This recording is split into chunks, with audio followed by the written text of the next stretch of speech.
Inclusive, Monsenhor Morello, o que me ordenou, dizia, brincando, mas na brincadeira você não tem um fundo de verdade, dizia, falando de certa pessoa pública, nossa, tomara que ele se salve, mas que seja rápido. Maria vita in morte su. Salve Maria a todos! Sejam novamente bem-vindos ao canal Tietos Fidelio. Salve Maria, Marcel. Salve Maria Leonardo, salve Maria a todos. Hoje temos aqui um convidado muito especial, né? Verdade. Que é o Padre Gabriel. Gabriel, É Maria. sempre uma honra tê-lo aqui conosco. Tem um tempo já, né, que o senhor não vem aqui, ô Padre, mas seja bem-vindo aí ao nosso canal aí. Tá, salve Maria, muito obrigado pelo novo convite. E hoje o tema que nós vamos abordar aqui, né, Padre, é um tema muito importante, né, que é sobre teologia moral, principalmente nos dias que a gente vive hoje, nesses tempos difíceis, né? E a gente gostaria que o senhor comentasse um pouco sobre esse tema, né, sobre esse assunto que é muito importante, né? E a questão da teologia moral, nós podemos contemplá-la desde dois pontos de vista. Como aqui, no que nós queremos dizer aqui nessa entrevista. O ponto de vista de como o sacerdote deve saber a teologia moral, como essa mesma ciência deve estar presente também no simples fiel. Porque a teologia moral ela é uma parte da teologia total, né, das relações do homem com Deus. E a definição da moral é isso. Né? O movimento da criatura racional até Deus. Isso é a definição da moral teológica. E, obviamente, um sacerdote ele deve estar instruído nessa matéria tão importante. Precisamente, ele é o guia das almas, para que ou deveria ser o guia das almas, para que as almas não desviem do caminho que leva a Deus. Isso é a teologia moral. Feito a isso, né, o movimento da criatura racional é Deus. O sacerdote, como guia, ele deve ter um conhecimento profundo da teologia moral, inclusive faz parte, digamos, a ciência, a teologia moral como matéria acadêmica, ela é uma das partes principais de Agora, existem. Padre, a questão da teologia moral, nós, né, mesmo quando não sabemos a verdade da fé católica, nunca tivemos contato com as verdades reveladas, existe na nossa alma, né, uma moral, né, já impressa, né, por Deus. A lei natural, né? É como se fosse uma bússola, né? E Então, é que aí precisamente entra o outro aspecto que nós não podemos deixar de contemplar dentro da teologia moral. Por quê?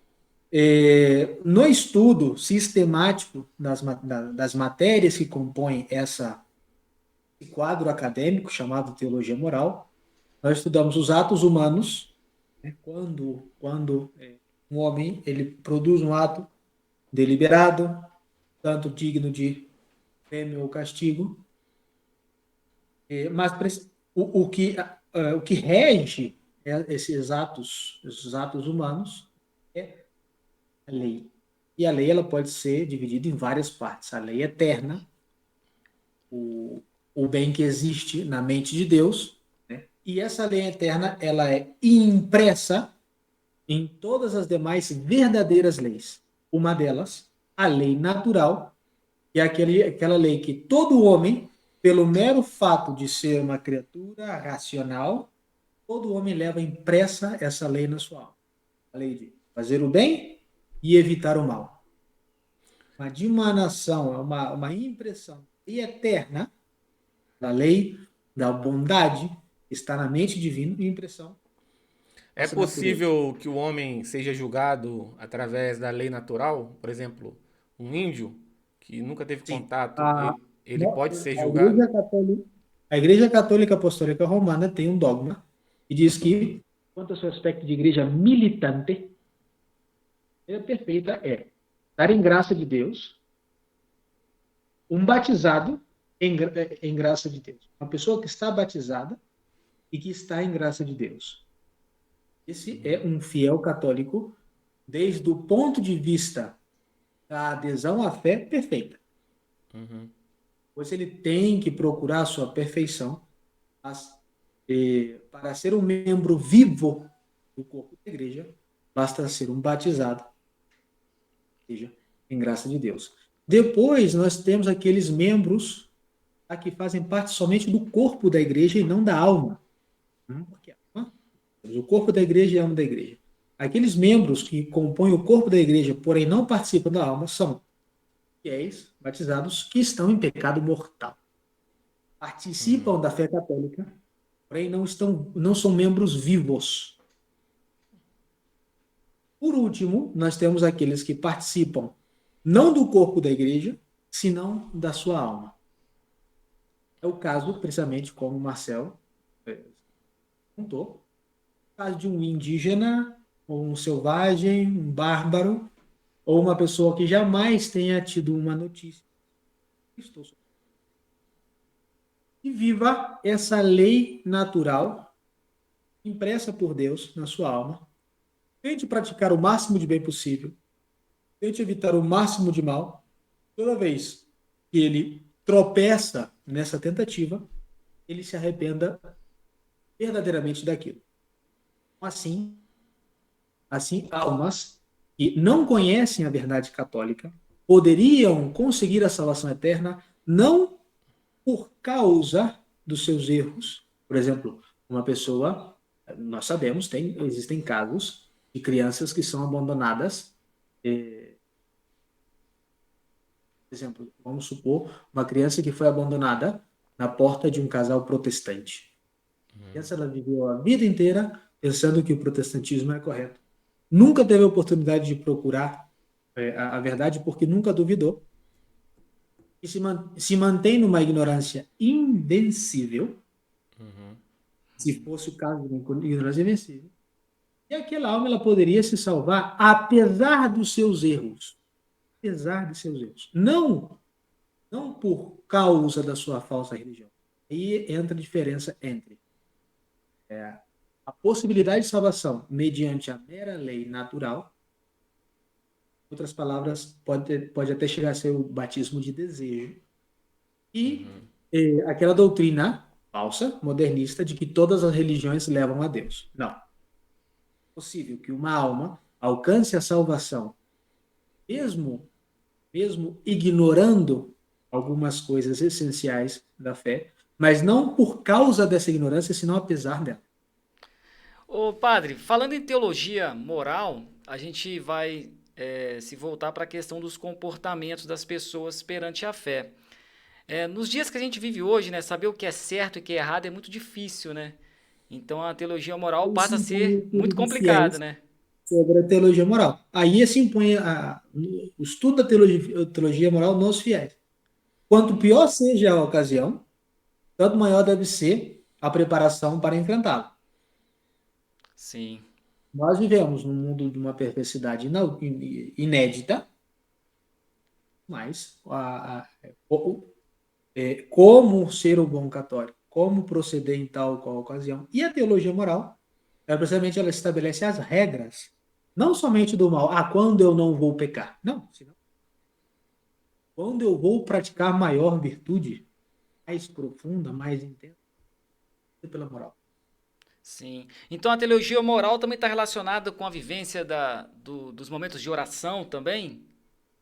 A teologia moral, ela não é o estudo das coisas que nos afastam de Deus. É o estudo das coisas que nos aproximam a Deus. E quando há um defeito dessa aproximação, entra a ciência sobre os pecados, os vícios, etc. Mas a linha principal de estudo da teologia moral é a linha do bem.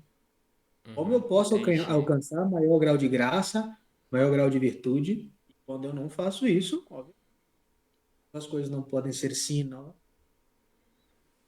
Virtude. Podendo fazer, e se eu não faço por um lado vicioso, pelo menos eu me aperfeiçoo. Entendi. Com relação a isso, né, Marcelo? Algumas pessoas fizeram até algumas perguntas, né? que a É gente deixou lá porque, no Instagram, ô padre, muitas pessoas têm dúvidas, né, acerca do que daquilo é certo, do do que que é é, errado. do que é pecado e que não é pecado. Às vezes pessoas que viveram numa igreja católica mais, digamos, liberal, numa nova igreja, né? E não têm consciência do que a igreja católica de sempre defendeu como um ato pecaminoso. A gente tem vários exemplos, como por exemplo, ir à piscina, por exemplo, ou ir à praia é pecado. Se você for na igreja, na nova igreja, os padres lá vão logicamente dizer que não é, né? Pelo menos acho que a maioria. Então, a gente também quer trazer um pouco de luz nessas questões, que os fiéis têm dúvidas, né? E principalmente os fiéis que chegaram agora, né, na igreja católica verdadeira, a igreja católica de sempre, mais tradicional, e não tem essa informação, né, dessas questões mais práticas do cotidiano, né, do que é e o que não é pecado. Então, a gente queria também abordar esse assunto com o senhor, né, uma vez que o senhor é o mais que tem mais autoridade nessa questão para esclarecer isso para essas pessoas, né? O que o senhor acha acerca dessa questão especificamente? Por exemplo, um fiel que frequente uma praia, uma piscina, isso É certo ou é é certo ou errado? errado? Bem, em primeiro lugar, devemos contemplar o que é o pecado. Né? O pecado é uma falta voluntária contra a lei de Deus. Nós colocamos ali, então, a premissa da praia. Existe uma falta contra a lei de Deus aí na praia? Nós repassamos os 10 mandamentos. Não há nenhum mandamento que proíba um recreio do corpo para o bem da alma. Temos santos, tá, que meditavam na praia. O problema é como vão vestidos. E aí sim atentamos contra o mandamento, que é o sexto, não pecar contra a castidade. Em primeiro lugar, os banhos públicos, seja praia, seja piscina, está totalmente proibido. Ora, se é o pai, mãe, filho, filha, filhos, tá? A família, tá? Público, tá? Cheio de família, cheio de ser totalmente proibido, totalmente, mesmo com vestimentas morais, tá Mas vamos proibido, né? supor, padre, vou entrar assim também nessa temática, porque às vezes as pessoas podem pensar assim também. A praia, ela é grande, vamos dizer assim, né? Vamos supor que a pessoa fique no local isolado da praia, não tá olhando para ninguém, não tá com o intuito ali de olhar ninguém, Se o mesmo assim isolamento, seria errado? se o isolamento, se o isolamento, ele dá uma certeza, pelo menos uma certeza moral, de que nem eu serei ocasião de pecado para alguém, nem um alguém será ocasião de pecado para mim, aí pode. Entendi. Então, no caso, Mas a o que piscina pública acontece? O está que excluída, acontece? né? A piscina Se eu mista. aceitar, se eu aceitar a possibilidade de um pecado mortal, tá? Quem sabe alguém cometa um pecado mortal, ou quem sabe eu cometa um pecado mortal, isso já é pecado, porque a aceitação de uma ocasião já é um delito. E no caso, matéria grave. Tá? Então, o problema das praias ou piscinas públicas começa em primeiro lugar, que não pode ser um mista, homens e mulheres. Porque o mesmo pudor natural manda isso. E depois, por causa da vestimenta. Hoje, Exatamente. pessoas que estão na praia, digamos, se a gente for pesar a roupa que eles usam, deve chegar um punhadinho não, é uma vergonha como eles vão vestidos na praia. É 5, dez por E cento, aí, 5% vestido, né? Mais ou menos não, isso. não, terrível, terrível. E aí o que acontece? Quando uma pessoa está na. Porque, voltando à definição de pecado, uma falta voluntária contra a lei de Deus. Nós temos ali uma falta, tá? Contra a lei de Deus, não se atende a um mandamento positivo da igreja, né? Proibição de públicas mistas. E, obviamente, por cima disso, uma lei divina que é não pecar contra a castidade, né? Tem um Então, Papa que que falou não sobre ser isso, não tem? evangélico, O Papa São Pio X, que falou sobre as praias, ou as piscinas Pio mistas? 11. Pio Hum? 11. Pio Pio XI, né? XI. Inclusive, ele fala de que os moços, rapazes, não podem estar assim, sem camisa em público, nessa mesma linha de pensamento. Tem. Mas então, vamos lá. Aquela pessoa que, ignorando que aquelas coisas estavam proibidas, fez. Ela vai e se converte. Houve, houve uma vontade, houve uma vontade de ir contra a lei da igreja e contra aquela lei específica dentro dos 10 mandamentos? Em 95% dos casos não houve vontade de ir contra a lei, mas contra essas leis, mas precisamente, pelo menos de uma maneira ligeira, o pudor é atacado diante dessas coisas. A gente Verdade. vê, às vezes, criancinha de. Veja só, uma vez eu entrei na casa de uma família, e um menininho de 4 anos estava saindo do banheiro e indo para o quarto. Como ele viu que ele tinha gente, ele só estava de camisa. Como ele viu que eu tinha gente, ele desceu, fez força a camisa assim, para a camisa chegar até o joelho, para ir caminhando até chegar ao quarto. Então existe um pudor natural. É verdade. E pelo menos uma coisa remota na nossa consciência que diz que aquilo está. Porque as mulheres, por exemplo, eles não vão sair com a sua roupa interior cotidiana para trabalhar. Por que não? Porque É elas não verdade. vão vestidas como elas vão na praia, porque elas não vão trabalhar assim. Mas pisou na areia, o pudor desapareceu. Então, é bom que as pessoas se confessem disso. Sim. É, Se bem não há uma intenção. Por exemplo, se fosse um fiel que soubesse positivamente que aquilo era um pecado, o que ele estava fazendo era pecado grave, aí ele vai, se confessa de pecado grave, quantas vezes, etc. Mas se é uma pessoa que se converteu agora e quer colocar sua alma limpa, né, diante de. É bom que ele se confesse disso. teve perguntas aqui, padre. Vou fazer uma para o senhor aqui que fizeram lá na caixa de perguntas que a gente abriu. E a pergunta é o seguinte, ó. Gostaria de saber se há mesmo necessidade de ter muitos filhos. Aham. Então, a igreja ela proíbe o controle natalício. Esse tipo de coisa, o que se aconselha é deixar nas mãos da providência divina. Inclusive assim, nós temos famílias muito numerosas.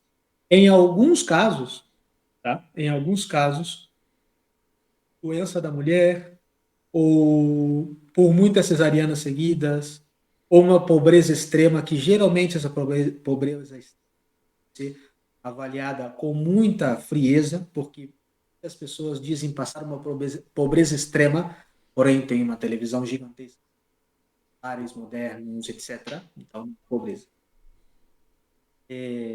Mas algumas, se são reunidas algumas ocasiões, método natural de anticoncepção, ele é permitido. O Pio XII estabelece isso. É isso que eu ia comentar. Muitos atacam o Pio XII, né, padre? Por causa do método natural, né? Em ataque, Pio XII não é católico. Pois é. Somos católicos, nós somos a igreja a parte da igreja que corresponde à obediência, não mandar. Nós somos a parte da igreja que corresponde a ser guiados, não guiar. O Pio XII estabeleceu que, em algumas ocasiões, o método natural ele pode ser usado. Só que sempre, esse tipo de coisa, em 100% das vezes, é bom que para saber se essas condições elas realmente se reúnem.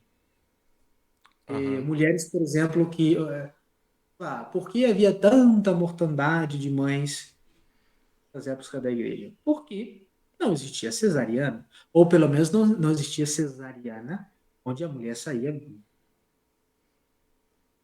sabe? Mas a palavra cesariana, Júlio César, e foi a primeira pessoa que se tem noção de que nasceu assim, uma cesariana.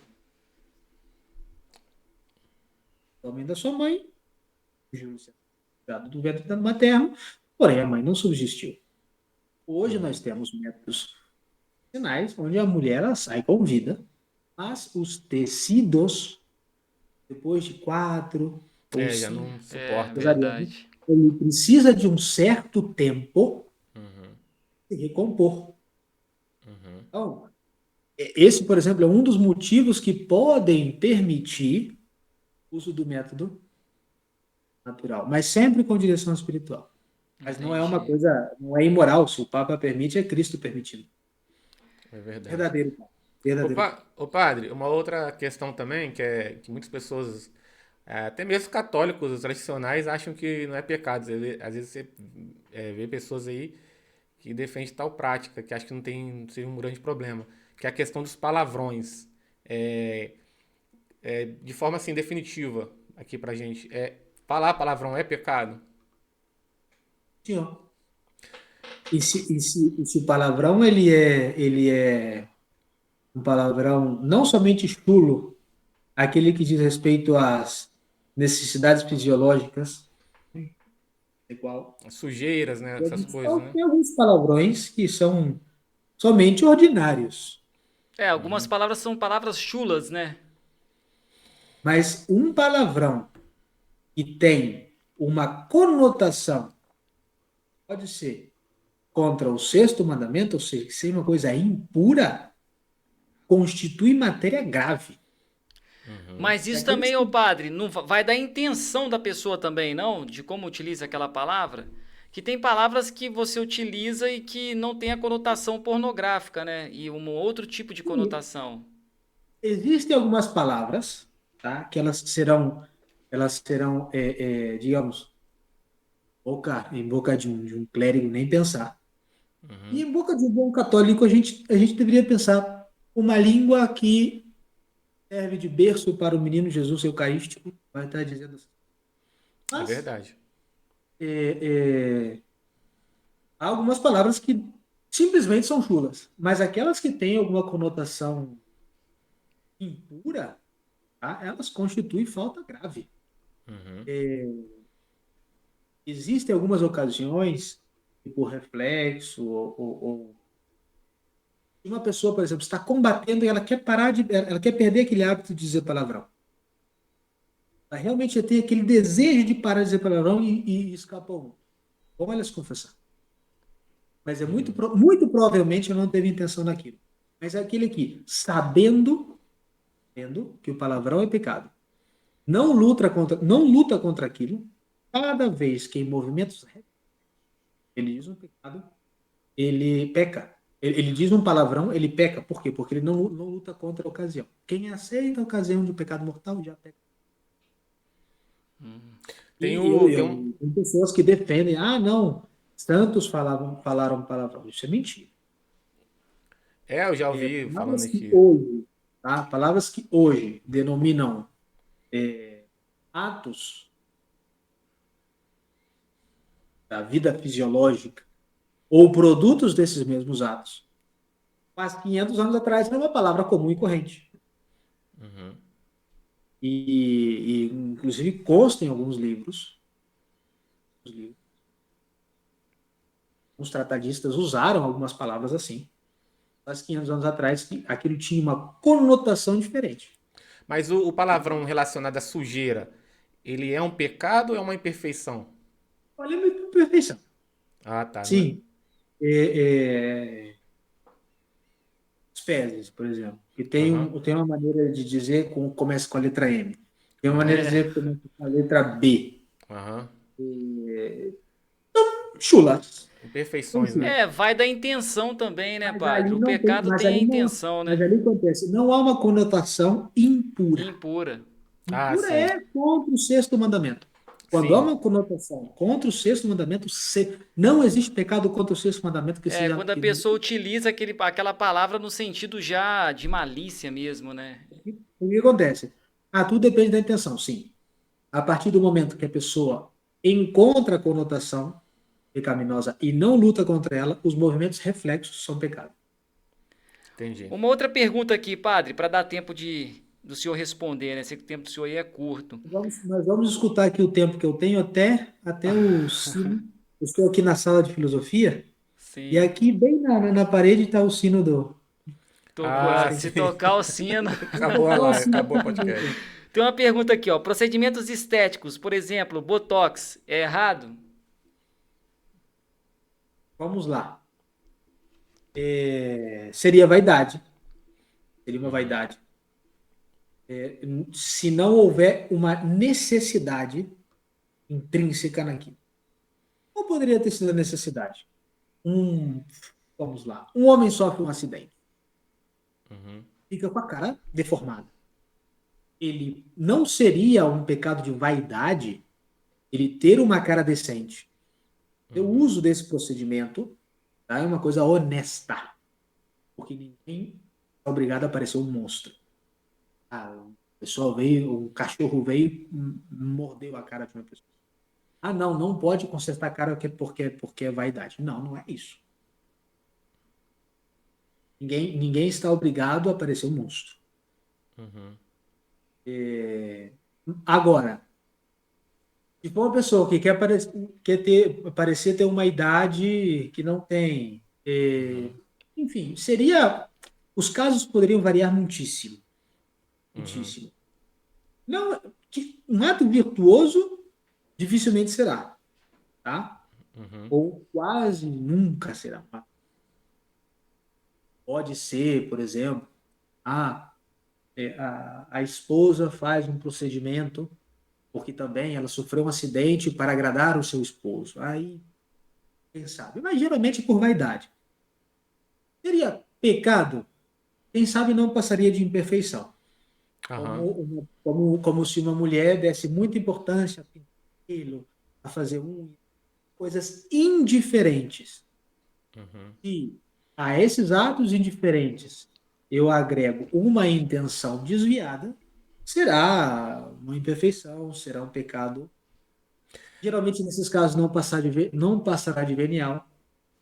Se a Poderia esposa, no chegar mortal. caso, que ela quiser parecer mais bela pro esposo, digamos assim. Ela quer parecer mais bela Poderia, pro esposo. inclusive, ser por caridade fraterna, tá? Mas, igualmente, deveria-se ter muito cuidado para não entrar em vaidades bobas. Sim. Perdão. A mulher deve parecer maravilhosa diante de Deus, em primeiríssimo lugar. Se aquele procedimento para agradar o marido vai desagradar em alguma coisa a Deus, ela deveria evitar. Por isso é muito importante. Mas então, de maneira geral, será pecado sempre? Em grande maioria das vezes, não. Somente imperfeição. Mas em alguns casos específicos, pode inclusive até chegar a pecado mortal. E a intenção daquela pessoa ou tornar-se provocativa. Por exemplo. Entendi. Padre, uma outra pergunta, que às vezes as pessoas têm dúvida, porque algumas igrejas mais puritanas, os protestantes, têm isso como pecado, né? E eu acho que a igreja não tem, como por exemplo relacionada a bebidas alcoólicas. O que o senhor tem a dizer a isso? Tomar cerveja, um uísque, Vinho. vinho? Porque os puritanos falam que é pecado, né? Fala que é errado, não Que é pode tomar errado. nada, né? Todos os santos do Antigo Testamento não eram santos nada. Pois é. O próprio Jesus Mesmo transformou água em vinho, né? É isso o que não dá primeiro pra entender, né? milagre, Eles falam que é pecado, mas que se esquecem que o primeiro Jesus, milagre. né? Primeiro Não, milagre, é não. verdade. Digamos, esses usos só se tornarão pecaminosos quando se transformam em abusivos, né? Pula, que ela é condenada junto com os outros 6 pecados capitais, constituindo ela um dos 7. Ela tem por aspecto principal a embriaguez. Sim. O aspecto principal daquela gula que ela é condenada junto com os outros pecados capitais é a embriaguez. Não, Obviamente, a embriaguez ela é pecado, mas o consumo de Mas no caso, a gente, embriaguez ou quando ela vai produzir algum dano uhum, na nossa dano físico, uhum. ou até mesmo qualquer alimento, por exemplo, se um diabético se enchesse de doce, não escaparia de um pecadinho, pelo menos um pecadinho de gula. Mas, ô padre, nessa mesma perspectiva, a gente pode dizer em relação ao cigarro, por exemplo, que o cigarro Sim, é um consumo que não te altera assim a questão da consciência, não altera. Seria fumar cigarro seria pecado ou não? cara. Ah, hum, aí sim, nós temos santos que fumaram. Campo décimo, sabíamos que Campo décimo, acho que nos dias de domingo, dia de sábado, São João Bosco, se eu não me engano, fumava cachimbo. Aham. Hoje, hoje, nós sabendo essas que há sobre gerir o tabaco, né? O pulmões daquele tabaco e das toxinas que vem com é, eu não acho que seja uma coisa conveniente, mas também não é tão errado, uma percepção. Conheço padres que fumam, A não, gente não. também conhecia aqui, até na época da nova igreja, a gente conhecia um padre bastante piedoso, né? Apesar dessa nova igreja, Pecado não. que Pecado. fumava, É, né? Então, no caso, mas também não, isso não quer dizer que, por exemplo, relacionado a drogas que alteram a consciência, como por exemplo, maconha, essas coisas aí, não pode confundir, né, padre? Lembre-se que sempre nós falamos de uma maneira genérica, ou seja, geral, Uhum. mas pode existir algum caso onde o consumo de cigarro seja uma falta aí grande. Ah, Eu ah, lembro, é? e vocês sabem muito bem, me conhecem faz muitos anos, eu trabalhei num local onde Ah, sim, lembro. e tinha pessoas que compravam até 3 maços de cigarros por dia. nossa, Nossa, muita E coisa. às vezes chegavam no fim da tarde e levavam outro para terminar em casa. caramba. Caramba. Tentado contra os próprios pulmões. Aí é diferente, né? É. E os psicotrópicos, né? Aquelas drogas, né, que alteram o estado de consciência, né? Que logicamente é Olha pecado. só, qual é o problema qual é o problema do álcool? O problema do álcool é a embriaguez, não o material. A droga, ela produz a mesma coisa que o álcool. A droga, ela consome alguma coisa e, pum, perde o uso da razão. O que constitui pecado na embriaguez é a perda do uso da razão. Mesma coisa que constitui pecado no drogas. E, Fizeram uma além disso, outra. Ah, tá, todos para os danos concluir. colaterais que produzem as drogas, não dá nem dizer que é uma coisa super errada. Verdade. Fizeram uma outra pergunta aqui, padre, ó. O que dizer sobre pessoas que não querem estudar para atender um paciente de direito visando o dinheiro? Eu entendi que é a pessoa que tem um desleixo ali na sua profissão ali, no caso aqui, Isso eu entendo como chama-se médico, né? isso chama-se ignorância culpável. O ignorância culpável. Existe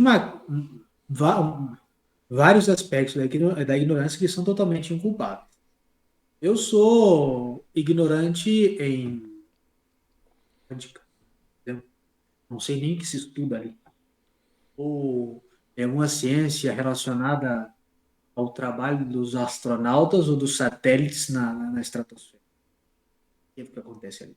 Mas não me corresponde esse conhecimento. Não, é uma ignorância em mim inculpável. Se eu ignorasse a teologia moral, por exemplo, em mim seria ignorância culpável. Um médico que ignora, um cardiologista que ignora aquela especificação da sua medicina, ele comete cada procedimento equivocado constitui-se um pecado por causa da ignorância culpável. A ele lhe corresponde aquele conhecimento. Sim, é falta. É uma falta bem grave. Imagine o caso do Entendi. médico que pode tirar a vida de uma pessoa. Uhum. Advogado que pode não saber defender uma pessoa inocente. E por aí vai, o professor que não sabe ensinar. É. Sim. Outra questão, padre, é desejar a morte de um ímpio é pecado? Por exemplo, uma pessoa que faz mal às almas das pessoas ou faz mal, por exemplo, o que faz mal também é um assassino em série, por exemplo, ou você desejar a morte, torcer para aquela pessoa morra, é pecado? O mais supõe o menos. O que pode mais, pode menos. 10 supõe 1, 2, 3, 4, 5, 6, até chegar ao 10. O mais supõe o menos. Nós podemos... É moral aplicar a pena de morte? Sim. Tem casos onde, e Santo Tomás defende isso aqui na Suma Teológica. A Suma Teológica, isso aqui mesmo. A pena de morte, ela... E você provocar a morte de um delinquente é mais do que você meramente desejá-la. É verdade, é verdade. Sempre quando seja uma coisa regrada e não envolva ódios, desejo de condenação eterna, Sim. isso é uma coisa que, obviamente, é uma coisa tão delicada quanto a mesma imposição da pena de morte, porque não qualquer pessoa pode impor a pena de morte. Quando há amparo legal, é um corpo específico que determina aquela pessoa, ela é réu de tanto e a sua condenação é pena de morte. Mas não é qualquer pessoa que faça isso. Então, ordinariamente falando, é bom evitar essas inclinações, porque é muito fácil errar, né? E aquelas pessoas que trabalham contra a igreja, por exemplo? Olha o sino, Marcelo. Dá tempo do senhor responder essa última aí? É o sino. Pode fazer, ele vai responder essa última. Aquelas pessoas que não são católicas, né, logicamente, e que trabalham contra a igreja, pessoas que trabalham para destruição da igreja ou para... Não diretamente, às vezes uma pessoa que colabora para o comunismo, colabora por ideologias que vão contra a fé, é lícito também desejar a morte dessas pessoas, que a partir do momento que elas fazem mal para a alma também dos inocentes, né, digamos assim. A gente deve desejar sempre o fim do mal. Sempre, sempre. Em todas as ocasiões. Devemos desejar que o mal, seja qual for, ele desapareça. Só que o mal ele pode desaparecer mediante muitas outras coisas. Conversão de quem produz o mal, extinção do mesmo mal e etc. Se, em última instância, a única maneira com que o mal desapareça é o óbito de alguém, não é errado desejar esse óbito. Não pela morte em si, não pelo bem que produziria. E assim, não seria errado, inclusive, Monsenhor Morello, o que me ordenou, dizia, brincando, mas na brincadeira você não tem um fundo de verdade, dizia, falando de certa pessoa pública, nossa, tomara que ele se salve, mas que seja rápido. Essa foi boa. Essa foi boa. A maldade ela chega a um nível tal e a gente e nesses casos o desejo da morte, mas sempre fazendo a ressalva, entenda esse salvo. A gente não pode desejar o inferno. O inferno para a pessoa, né? Sempre o inferno. O desejo dele se salvar. 1 milhão de anos do purgatório. Pois que se salve, que termine o mal na terra mas que ele já se apresente diante do trono de Deus. E rezar por aquela alma para que ela seja perdoada. Você tem que ir agora mesmo, padre? Deu tempo, padre? Você tem que ir agora mesmo? Deu tempo. Porque inclusive, aqui nesse horário, precisamente, acaba de terminar uma aula de filosofia, que eu roubei a sala hoje, e agora eu tenho que fazer a distribuição dos trabalhos. Tá. Ô, padre, mas eu queria fazer o convite novamente, porque tem muitas questões ainda que ficaram ainda. E se eu puder vir... Se estiver bem para vocês, aqui estaremos. Oi? Não entendemos. Se der certo para vocês, na sexta-feira que vem, então tá bom então, padre. Então a gente vai fazer a parte 2 desse assunto. Vai fazer a parte 2 do assunto. Tá bom? 2 da semana que vem, se Deus quiser. Então, fique com Deus e obrigado aí pela sua Obrigado participação mesmo. e até semana que vem. Salve Maria. Salve Salve Maria, Maria. Arthur, Padre. um abraço. Abraço, Arthur. Abraço, Arthur. O Arthur. Arthur lá. Ai, Tá Deus bom, até abençoe. mais. Deus abençoe. Então é isso, pessoal. Espero que estejam gostando aí do assunto. O padre acabou de dizer que semana que vem vai estar aqui de novo com a gente, conosco, para falar mais um pouco ainda sobre isso, que é muito importante. Reforçar, né, Leonardo? O pessoal quiser fazer as questões, fazer perguntas sobre essa questão de teologia moral, que é uma questão que deixa muita dúvida, né? E Verdade. é muito interessante, porque a gente tem que tomar cuidado, que às vezes a gente não pode ser também tão puritano, né? Achar que tudo é pecado, né? Porque às vezes você achando que tudo é pecado, você coloca a sua alma em risco também, porque às vezes, por exemplo, uma coisa pequena que você cometa, você acha que é pecado e não é pecado, e você, por aquilo, você acaba cometendo outros pecados, né? Acaba jogando a toalha, né? Verdade. Então, Exatamente. assim, é muito interessante para que todos saibam, né? E por isso é importante que vocês mandem as perguntas. Por enquanto, seria o ideal se estivesse fazendo uma live ao vivo, né?